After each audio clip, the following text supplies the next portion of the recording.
முக்கியமாக பாருங்கள், ஸ்மோக் பண்ணுறீங்க, அந்த நிக்கோட்டின் போய் கிளாட் பண்ணிடும், கொலஸ்ட்ராலை கூட்டிடும், கொலஸ்ட்ரால் ரத்த குழாயை படிய வைக்கும், ரத்தம் உறைய வைக்கும். அதை விட முக்கியமான சொல்கிறேன், இவங்க என்ன பண்ணுறாங்க, ஜிம்மில் போகிற டைம் ஃபிக்ஸ் பண்ணிடுறாங்க, வேக வேகமாக ஆத்திரத்தோட ஆவேசத்தோட பண்ணும் பொழுது. இந்த ஐடியில் வேலை பார்க்குறவங்களாம் வந்து காலையில் சாப்பிட்றாங்க, செரிமானம் ஆக மாட்டேங்க, உட்காந்துக்கிட்டே வேலை பார்க்குறாங்க, ஒரு 10 ரூபாய் சோடா குடிக்கிறது அப்படிங்கிறதுனால அவங்களுக்கு அந்த செரிமான பிரச்சனையினால இதய கோளாறு ஏதாவது வருமா? எவர் ஒருவர் ஒரு இடத்தில் அமர்ந்து 10 மணி நேரம் விடாத வேலை செய்கிறாங்க வச்சுங்க, ஸ்ட்ரெஸ் வந்து என்ன தெரியுமா, அது தெரியுமா தம்பி, இந்த ரத்த குழாயில் சின்ன கீறல் வரும், இந்த கீறல் வந்த உடனே இது பாருங்க தம்பி, 2 நிமிடத்தில் ரத்தம் உறைஞ்சிரும், டக்குன்னு ஆட்டுக்கு ரத்தம் ஓட்டம் கட்டாயிடும், இறந்துருவான். கொஞ்சம் ஒல்லியாக இருப்பான், பிபி இருக்காது, கொலஸ்ட்ரால் இருக்காது, சுகர் இருக்காது, டென்ஷனாக இருந்தால் கொண்டுடும் அவனை. ஸோ தயவுசெய்து இனிமேல் 3 வேளைக்கு சாப்பிட வேண்டிய அவசியம் இல்லை. ஒரு தடவை பொரிச்சு யூஸ் பண்ணிவிட்டு மறுபடியும் அதை யூஸ் பண்ணக்கூடாது, த்ரோ பண்ணிடணும். பண்ணிங்கன்னா நல்லெண்ணெயும் சரி, ரைஸ் பேன் சரி, கெட்ட எல்லாம் ஆகிடும். 2வது தடவை யூஸ் பண்ணக்கூடாது. எவ்வளவு எக்ஸசைஸ் பண்ணாலும் வெயிட் 5% தான் குறையும். சாப்பிடுகின்ற உணவை நீங்கள் பாதியாக்கணும். இந்த ஃபாஸ்ட் ஃபுட்டை அவாய்ட் பண்ணணும். வணக்கம் சார். வணக்கம். லேட் நைட் பிரியாணி சாப்பிட்றதுனால வந்து ஏதாவது பிரச்சனைகள் வருமா ஹார்ட் சம்மந்தப்பட்டதுக்கு? இப்போ பார்த்தீங்கன்னா நைட்டு சென்னையிலும் சரி, உலகம் மொத்தம் சரி, 11 மணி நைட்டு, 12 மணி, 1 மணி, 2 மணிக்கு பார்த்தீங்கன்னா எல்லா பிரியாணி கடையும் திறந்துருக்காங்க. ஆமாம் சார். அது திறந்து வச்சதுனால போய் மக்கள் சாப்பிடல, மக்கள் தேவைப்படுறதுனால திறந்து வச்சிட்ருக்காங்க. அதான் முக்கியமான கருத்து. சர்க்கரை வியாதி, ஹார்ட் அட்டாக், கேன்சர், இரத்த கொதிப்பு எல்லாம் நம்பர் 1 உலகத்தில் இப்போ கேபிட்டல் ஆகி போச்சு. ஏனெனில் இந்தியாவில் இருப்பவங்க தத்துவங்கள் தெரியுன்றது கடைப்பிடிப்பதில்லை. இப்போ குடிப்பழக்கத்துக்கு வந்து அடிமையாக இருக்கிறவங்களுக்கு அதிகமான வருமா? அதே இப்போ மாதிரி இந்த மாதிரி நைட்டு ஃபுல்லாக குடிச்சிட்டு காலையில் எந்திரிச்சு பார்க்கும்போது திடீர்னு இறந்துருக்காரு. இந்த குடிப்பழக்கம் இருக்கவங்க எல்லாம் ஸ்மோக்கிங் இருக்கும். ஸ்மோக்கிங் பண்ணுறவங்கெல்லாம் இந்த நீ சொன்னீங்களே நைட்டில் போய் மாமிசம் சாப்பிட்றது, இது 3மே புகைப்பிடித்தல், மது அருந்துதல், மாமிசம் அதிகமாக சாப்பிட்றது, 3மே டயர்டுன்னு சொல்லி 3ம் உன்னை உயிர் கொள்ளுகின்ற விஷயமாக நினச்சிக்கணும். ஓகே. எதுக்கு சொல்கிறேன்னா, முக்கியமாக பாருங்கள், ஸ்மோக் பண்ணுறீங்க, அந்த நிக்கோட்டின் போய் கிளாட் பண்ணிடும். ஆல்கஹால் இருக்குது இல்லைங்க, முக்கியமாக சொல்ல வர குடிப்பழக்கம் என்னென்னா ஒரு போதை மயக்கம் தானே வருது. அந்த போதை பழக்கம் எந்த ட்ரிங்க்ஸ் போட்டிங்கன்னா அசிட்டால்டேன்னு ஒன்று வருது தம்பி. அந்த அசிட்டால்டேன்னு ஒன்று வரும்பொழுது இதை பாருங்கள், கொலஸ்ட்ராலை கூட்டிடும், கொலஸ்ட்ரால் ரத்த குழாயை படிய வைக்கும், ரத்தம் உறைய வைக்கும். அதை விட முக்கியமான சொல்கிறேன், லிவர் வர வர கேஸ்ட்ரிக் அல்சர் எல்லாம் வரும், நல்லா தெரியும், லிவருடைய சிரோசிஸ் வரும், அதெல்லாம் முக்கியம் இல்லை. இப்போ சமீபத்தில் உலகளவில் பேசப்படுகிறதா தெரியுமா, அது எந்த ஆல்கஹாலும் அசிட்டால்டியன் எல்லா உறுப்புகளும் கேன்சர் உண்டு பண்ணிடும். வாயிலிருந்து, குடலிருந்து, நீர், அதாவது இது இருக்குதுல்ல, urinary bladder, kidney, uterus, breast cancer, liver எல்லா கேன்சரும் உண்டு பண்ணிக்கிற சக்தி ஆல்கஹாலுக்கு உண்டு, ஞாபகம் வச்சுக்கணும். ஸோ ஸ்மோக்கிங் இதே பேட் எஃபெக்ட். ஃபேட்டான ஒன்று சாப்பிட்றோம் வச்சுக்கோ, ஸ்ட்ரெயிட்டாகவே கொலஸ்ட்ரால் படி இன்னும் ஈஸியாக போயிடுது. ஸோ 3ம் தான் உயிர்கொல்லிகளை வச்சிட்ருக்கேன் தம்பி. அதே மாதிரி இப்போது ஜிம்முக்கு போகிறவங்களுக்கும் ஹார்ட் அட்டாக் வருது, ஜாகிங் போகிறவங்களுக்கு போய்கிட்டு இருக்கும் போதே ஹார்ட் அட்டாக் வருது. இவங்க என்ன பண்ணுறாங்க, ஜிம்மில் போகிற டைம் ஃபிக்ஸ் பண்ணிடுறாங்க, ரூபா கட்டுவாங்க, டைம் இருக்காது, வேக வேகமாக ஆத்திரத்தோடு ஆவேசத்தோடு பண்ணும் பொழுது என்டார்ஃபின் கூடுவது போய் அட்ரினலின் கூடிச்சுன்னா மறுபடியும் ரத்த குழாய் கிளாட் ஆகிடும்.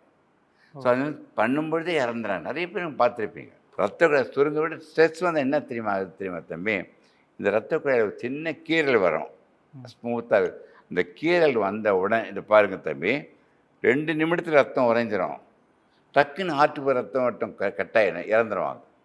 ஸோ இது வந்து கிளாட் ஆகிறதுக்கு ஒரே ஒரு காரணம் அக்யூட் ஸ்ட்ரெஸ். ஸோ இன்னொன்று மனசில் கேட்கலாம், ஓவர் மகிழ்ச்சியாக இருக்காங்க வச்சுக்கோ, அளவுக்கு மீறிய மகிழ்ச்சி, அந்த அளவுக்கு மீறிய மகிழ்ச்சி அதிர்ச்சியாக தான் அவன் இறந்துருவான். அதிர்ச்சியில் நிறைய பேர் ஹார்ட் அட்டாக்ல இறந்துடுறாங்க. ஏன்னா அது ஒரு அதிர்ச்சி ஆகிடுது இல்லை, மகிழ்ச்சியை விட அதிர்ச்சி ஆகிடுது. ஒன்று சொன்னால் நம்ப மாட்டேங்க, ஒரு 45 வருஷத்துக்கு முந்தி, 50 வருஷத்துக்கு முந்தி அப்போல்லாம் லாட்ரி டிக்கெட் இருந்தது. இது பார்த்தீங்கன்னா ஒரு ஆட்டோ டிரைவர், ரொம்ப ஸ்மால், 32 வயசுப்பா அவனுக்கு. Okay sir. ஈவினிங் ஒரு 7 மணி இருக்கும், என்னை பார்த்துட்டு போனால் ஒரு பேஷண்ட்டை கூப்பிட்டு வந்திருக்கான்னு நினைக்கிறேன். வெளியில் போகிறான், அவனுக்கு லாட்ரி டிக்கெட் பார்க்குறான், 15 லட்சம் அவனுக்கு விழுந்துருது. அதை பார்த்து அதிர்ச்சியில் அவன் இறந்துட்டான், அவனை காப்பாற்றவே முடியல. ஸோ எந்த மகிழ்ச்சியும் அதிர்ச்சியாகுதுன்னா அதையும் கொண்டுடும்.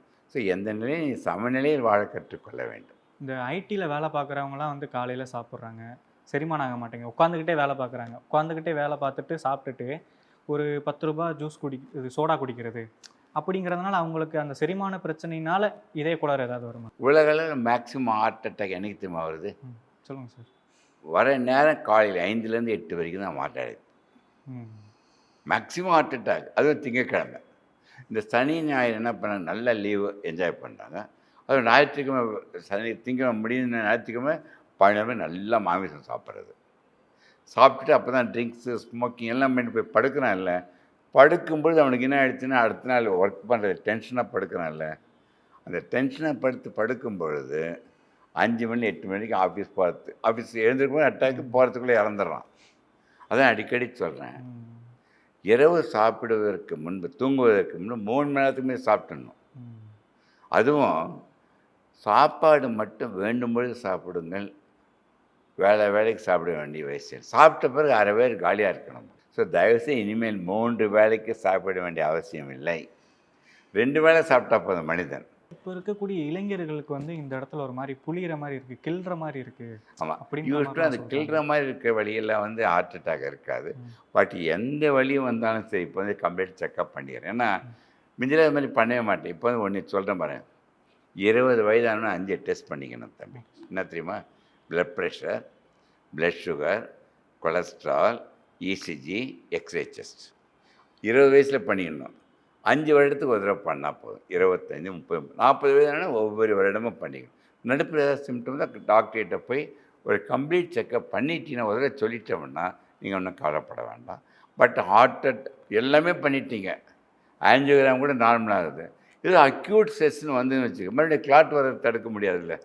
ஸோ எந்த ஒருத்தர் வராது, எல்லா டெஸ்ட்டும் பண்ணிட்டேன், லைஃபுக்கு கேரண்டி கொடுக்க முடியும்னா எப்போ கேரண்டி கொடுப்பேன்? 100 வருடம் மகிழ்ச்சியோடு இருக்குன்னு முடிவு பண்ணான். ஒருத்தர் ஒல்லியாக இருப்பான், பிபி இருக்காது, கொலஸ்ட்ரால் இருக்காது, சுகர் இருக்காது, டென்ஷனாக இருந்தால் கொண்டுடான் அவனை.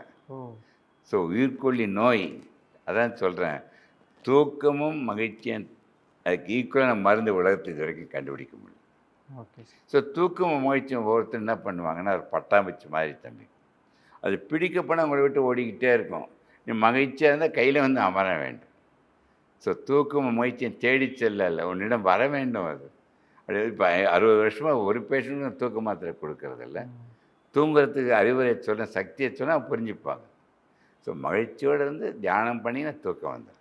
ஒருவர் ஒரு இடத்தில் அமர்ந்து 10 மணி நேரம் விடாத வேலை செய்கிறாங்க வச்சுங்க, அவங்க 30 சிகரெட் குடிப்பதற்கு சமம். ஸோ 1 மணி நேரத்துக்கு உதவி என்ன பண்ண, கொஞ்சம் ½ minute 15 செகண்ட்ஸ் எழுந்து நின்று ஸ்ட்ரெச் பண்ணி மறுபடியும் உட்காந்து பண்ணணும். கான்ஸ்டண்ட்டாக உட்காந்து வேலை செய்யும் பொழுது சிகரெட் குடிக்கிறது ஈக்குவல் ஆகிடும். ஒவ்வொருத்தையும் சொல்லலாம், சார் டென்ஷன் ஆகும்போது மாத்திரம் சிகரெட் பிடிக்கிறேன்னா, டென்ஷனே அவனுக்கு கொள்ளும். அந்த சமயத்தில் சிகரெட் பிடிப்பது மது அருந்தா இன்னும் ஈஸியாக இறந்துடுறாங்க. அதுவும் நீங்கள் அவாய்ட் பண்ணிடணும். இப்போ வந்து பெண்களுக்கு வந்து ஐஸ்ட்ரோஜன்ற ஹார்மோன் சுரக்கிற வரைக்கும் ஹார்ட் அட்டாக் வராது அப்படின்ற மாதிரி சொல்கிறேன். உண்மையான கருத்து. அந்த ஈஸ்ட்ரோஜன் வந்து வச்சிங்களேன், ரத்த குழாய் சுருங்குறதை தடுக்கும், ரத்தம் கிளாட்டாகிறதை தடுக்கும், ரத்த குழாய் அடைப்படுவதை தடுக்கின்ற சக்தி ஈஸ்ட்ரோஜன். மிஞ்சில் என்ன 45 வயசுக்கு அப்புறம் தான் ஹார்ட் அட்டாக். இப்போ பெண்களும் வந்து 25, 20 வயசு இறக்கிறதுக்கு காரணம்னா அந்த ஈஸ்ட்ரோஜன் தடுக்கிற சக்தி இழந்துடுறாங்க. அவங்களும் நம்மளை மாதிரி டென்ஷன் ஆகி வாழ்க்கை ஃபாஸ்ட் லைஃபாக போய் அதில் சுரக்க வச்சு ஈஸ்ட்ரோஜன் எஃபெக்ட் போனவுன்னு மறுபடியும் எல்லா பெண் விளைவுகளும் வந்துடுது. ஸோ ஈஸ்ட்ரோஜன் வந்து அந்த ப்ரொடெக்ட் பண்ணுறது அவங்களால அந்த சக்தியை இழந்துட்டாங்க. அதுவும் இது முக்கியமாக அந்த லேடிஸ்க்கு பாருங்கள், ஈஸ்ட்ரோஜன் சுரக்கிறதுடைய பெஸ்ட்டு பெனிஃபிட் போயிடுது. அதில் சுரக்குது, கொஞ்சம் குள்ளமாக இருக்காங்க, வெயிட் அதிகமாக தான் வச்சுங்க, ஹார்ட் அட்டாக் இல்லை கேன்சர் வந்துடும். யூட்ரைன் கேன்சர், பிரஸ்ட் கேன்சர் ரொம்ப அதிகம் வர்றது இதெல்லாம் தான் காரணம். எவ்வளவு எக்ஸசைஸ் பண்ணாலும் வெயிட் 5% தான் குறையும். சாப்பிடுகின்ற உணவை நீங்கள் பாதியாக்கணும். அரிசி கோதுமை ரெண்டுத்தையும் பாதியாக்கி உடற்பயிற்சி செய்தீங்கன்னா நீங்கள் கட்டாயம் மாதத்துக்கு 5 கிலோ குறைஞ்சிடலாம். ஸோ அடிக்கடி என்ன சொல்கிறேன், குண்டாக இருக்கும் என்ன தெரியுமா, எக்ஸசைஸ் பண்ணி குறைக்க முடியாது, உணவு தான். வாரத்துக்கு 1 நாள் ஒரு வேளை மட்டும் சாப்பிடுங்க. வாரத்துக்கு 2 நாள் 2 வேளை சாப்பிடுங்க. மீதி நாட்களும் பாதி பாதியாக சாப்பிடுங்க. மாதம் 6 கிலோ குறைஞ்சிரும். ஸோ உடல் பாரமாக இருந்தால் வியாதியை வரவேற்கின்றோம். மகிழ்ச்சியா இருந்தும் சில பேருக்கு ஹார்ட் அட்டாக் வருது சார். இப்போ விவேக் சாருக்கு, மயில்சாமி சாருக்கு, அப்புறம் புனித்ராஜ் சார் வந்து நீங்கள் சொல்கிறவங்கெல்லாம் என்னுடைய பேஷண்ட். நகைச்சுவை நடிகர்கள் என்ன பண்ணுறாங்க தெரியுமா தம்பி? நம்மளெல்லாம் மகிழ்ச்சி வச்சு நம்ம நல்லா இருக்கணும் சொக்கலிங்க. அவர்கள் நகைச்சுவை செய்கின்றவர்கள் உள்மனதில் மகிழ்ச்சியை இழந்து செய்கின்றார்கள். வாழ்க்கையின் அவங்களுடைய சூழ்நிலை, அவங்க பழக்க வழக்கங்கள், இந்த கிளாட் வந்துடும். முதல் உதவி என்ன பண்ணுங்க, எல்லார் வீட்லேயும் 325 மில்லிகிராம் ஆஸ்பிரின் வச்சுங்க. ஆஸ்பிரின் மாத்திரை மாத்திரை தண்ணி போட்டு குடிச்சிடணும். அட்டாக்குன்னு வந்த பிறகு தான் நிறைய பேர் இந்த ஆஸ்பிரின் டீ தான் டெய்லி போட்டுக்கிறாங்க. அப்படி கிடையாது. அறிகுறி வந்தால் போட்டு அந்த கிளாட்டை கரையிறதுக்காக அந்த ஆஸ்பிரின் கொடுக்குறேன்.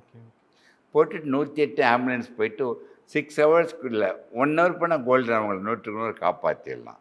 நீங்களே பைக் ஓட்டிகிட்டு போகிறதோ கார் நீங்கள் ஓட்டி போகக்கூடாது. நீங்கள் வந்து உடனே ஆம்புலன்ஸோ இன்னொரு ஃப்ரெண்ட் மூலம் ஹாஸ்பிட்டலுக்கு போயிட்டீங்கன்னா உங்களை நீங்களே வைத்தியம், கேஸ் ட்ரபிளோ, ஷோல்டர் பெயின் வரும், உடனே ஆர்த்தைட்டிஸோ சர்விக்கல் ஸ்பாண்டிலோசிஸ் பெயின் கில்லரோ ஆன்டாசிட் போட்டு ஏமாந்துடக்கூடாது.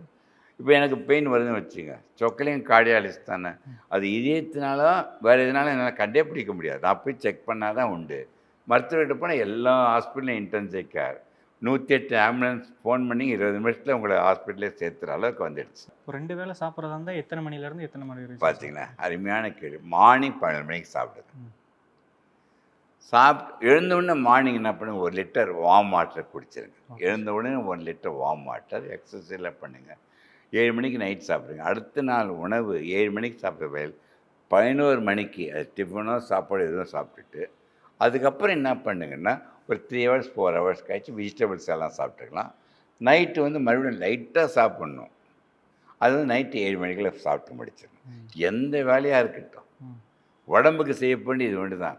ஸோ 8 மணி நேரம் விண்டோ, 11 மணி காலையிலேருந்து நைட்டு ஈவினிங் 7 மணிக்குள்ளே நீங்கள் சாப்பிட்ற அந்த 8 மணி நேரத்தில் இதை சாப்பிட்டுட்டு இருந்து அந்த விண்டோ பீரியட் ஆஃப் ஃபாஸ்டிங் இருக்குது இல்லை, அது வந்து நீங்கள் 16 மணி நேரம் ஆக்கிட்டீங்கன்னா 100 வருடம் வாழ்வு. அதான் அடிக்கடி சொல்கிறேன், ஒரு வேளை சாப்பிடுபவன் யோகி, 2 வேளை சாப்பிட்றவன் போகி, உடல் நலத்தில் இருப்பான். 3 வேளை சாப்பிட்டா லோகி, வியாதிகளை வரவேற்கின்றான். 4 வேளை சாப்பிட்டா அவன் துரோகின்றான்.